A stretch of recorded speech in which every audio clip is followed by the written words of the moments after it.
Alright folks, we have got a fun one this afternoon. We are starting out with a 7.3 pickup that is dead.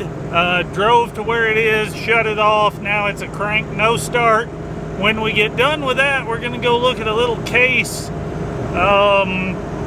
skid steer, 1840, 1845, I forget what, 1830 maybe an 1830. We had it on the channel a while ago for some leaks and some other stuff. Well, the owner called me this morning and apparently the skid steer doesn't steer anymore, so we're gonna get to go take a look at that. But for now, let's get over here and figure out why somebody's old 7.3 decided it just didn't want to go anymore.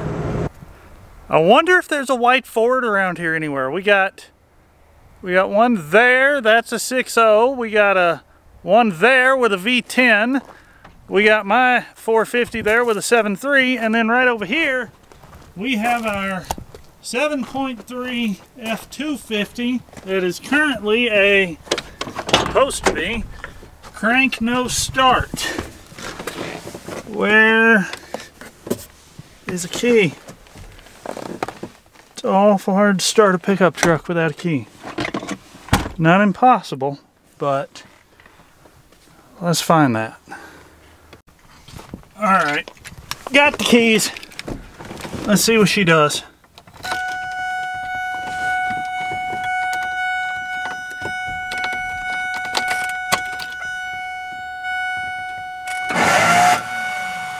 Ooh. That's a starter if I've ever heard one. Yeah, we need a starter for one, hoss. We're just gonna start with that, no pun intended. Well, we're more accurately stated, we're not gonna start without it. Why am I opening the hood? Habit, I guess, because our starter's down there, but we'll get to there in a second. Factory battery set up, a little bit of leak from the power steering lid. Thermostat housing's dry, that's good news. Let's knock some battery cables off and pull the starter out. I need to put you somewhere. I brought the tripod though, so yay me. I didn't unlock the door. Or bring my keys. Sun comes up, and sun goes down, falling feels like flying to you.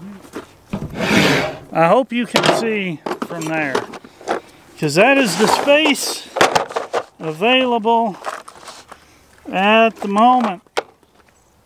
Most of you guys know, but if you don't, the 7.3, along with most other diesel pickup trucks, has two batteries. So make sure you disconnect them both. We pulled the ground cable. That way there is no electrical continuity.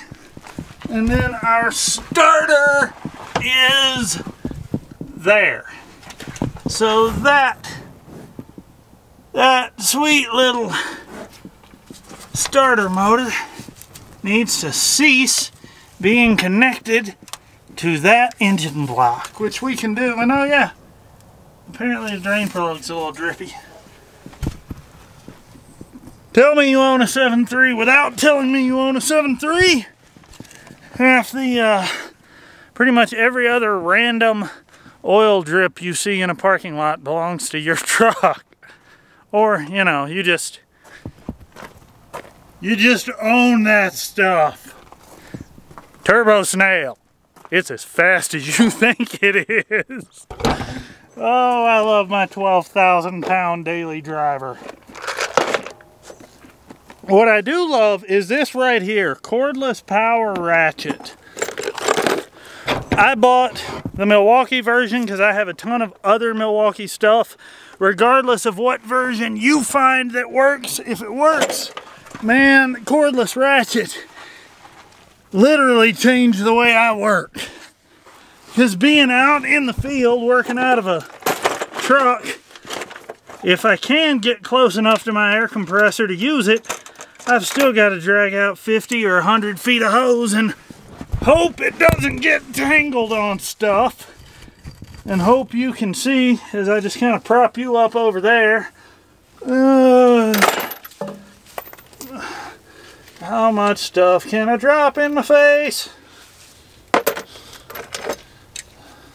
Only thing I don't love about this little ratchet, and I love pretty much everything about it, is it is not a flex head. And it's one of those things, after using a flex head ratchet almost exclusively for the last long time, you get really used to that ability to the point that it just feels like second nature until it's not there anymore. Like this exact situation I'm in. And it's just annoying. I need to get the cable off this starter, but I can't do it with a fixed head ratchet at this angle. So I'm going to have to pull a starter off the block and then break the cable loose. That's alright. Just... oh, come on, baby. Golly.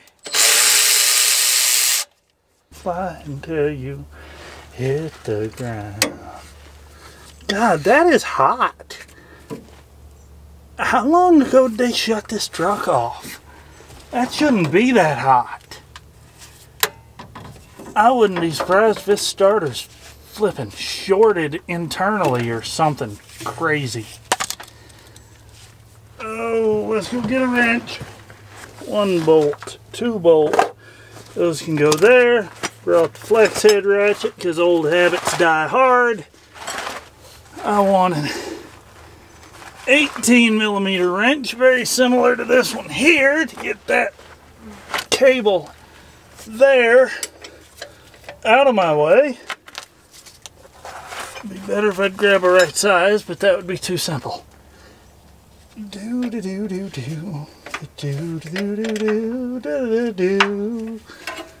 17. Why can't I grab the right thing the first time? Maybe it's flipping standard. That would be my luck. I roll under here with a metric set to take off a standard nut. Thanks, Ford. Love you. Swear to God, if anybody saw me under here right now, they'd think I was probably 6 different shades of crazy. 15 to 17. Where the hell's my 16? Why don't I have a 16? What the crap? Well, alright, I'll deal with that when I get out of here, I suppose. Break loose. Come on!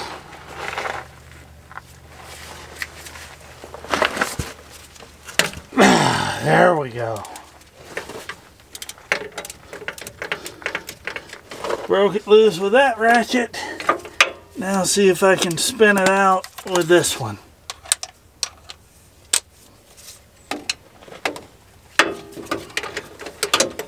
It's like an air ratchet, but better because I don't have some stupid cord to drag around and get caught on everything. That's the reason I never really took to air ratchets, is I just hated that hose dragging everywhere, over everything, no matter what.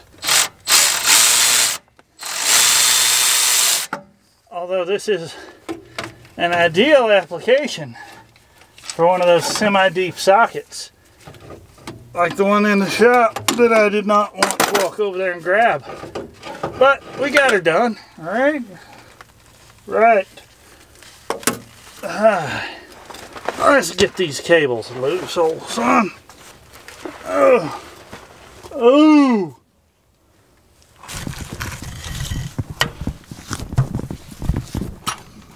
Let's see if I can show you this. It may be hard. God dang it.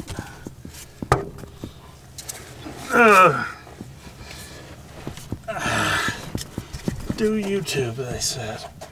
It'll be fun, they said. The hell is dripping on me down here, they said. So that's as good of a look at the flywheel as I can give you. It ain't great. It's not hard, but it's not wonderful either. So even though the problem we're having with this starter is down here on the drive end, you can see where those teeth are worn real bad. They should not be like that. But another thing to note is this starter is just super hot. Like really super hot. It should not be this warm. Even though the electrical components, the armature, the brushes, the commutator, that stuff is not the problem with the grinding, I suspect that starter has more problems than just grinding, because that sucker, God, that should not be that hot. This truck's been sitting here shut off for at least an hour, and it is, when I pulled it out of the truck, it was all I could do to hold on to it. So let's go to Napa. And we're back. There's our brand new starter and all our crap. Oh, so let's go under here and attach all of those things to that thing. Yeah, that thing. Oh, man. All right, starter, come here.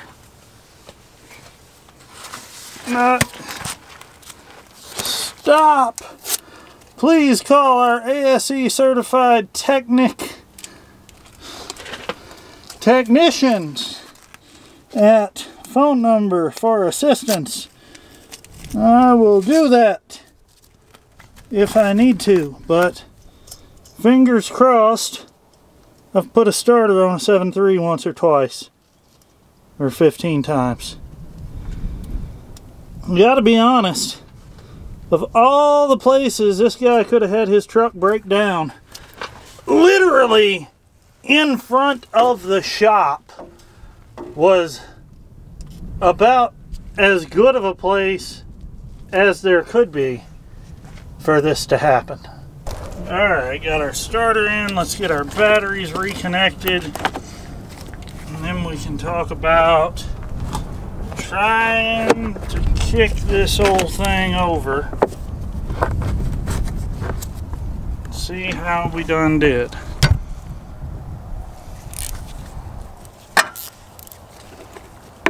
That's some good looking wiring right there, but that's not what he wants us to fix.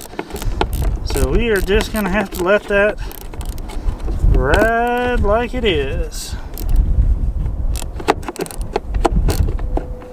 There's one.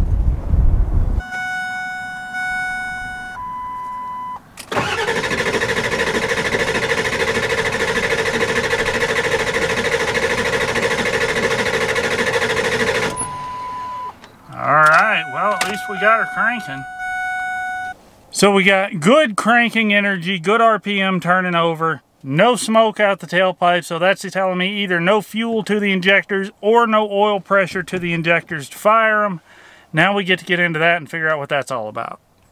Alright, bring you guys up to speed real quick. Pulled codes, had an ICM code, got down here. This truck has a little chip in it, a little performance chip. And long story short, it comes down here and plugs back into the back of the computer, and you can see our plug right there is not, it's real hard to show you, but that plug is not making a good connection. So on these, if you get into a spot where your plug is not plugged into the computer correctly, it will absolutely cause a no start exactly like what we have here. I mean, exactly. I think, frankly, I think this is our problem, because this should be way more solidly skookum than what it is. And it does not take much for these little connectors to pop loose and create a no start. This is the exact reason I keep saying I'm going to take that chip out of mine. I just haven't made a priority of it yet. But things like this are motivation for me to do just that one of these days. Now when you're messing with a chip or something on these 7.3s, whether it's one of the Hydra chips or one of these other ones, but anything that connects into the PCM, you're going to have your controller up on the dash somewhere, your wire's going to come down here, you're going to have to drill a hole in this housing, run your cable through, and then the computer faces forward through that hole. You've actually got to unbolt a wiring harness connection from the front to be able to pull it back, and then you got to face it the right way, like such, because these bolt that way, and then this bracket goes around it. This is not as bad as you would think, but it's not super plug and play simple either.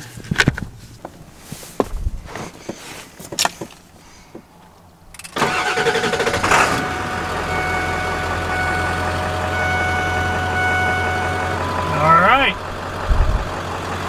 one down.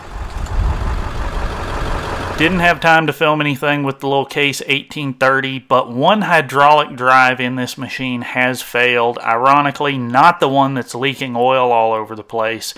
I've got to call around and see if we can get these rebuilt, if we can get parts, what that situation looks like. If we can fix this machine and finish this job, I'll bring you guys along. Thank you for watching, and more later.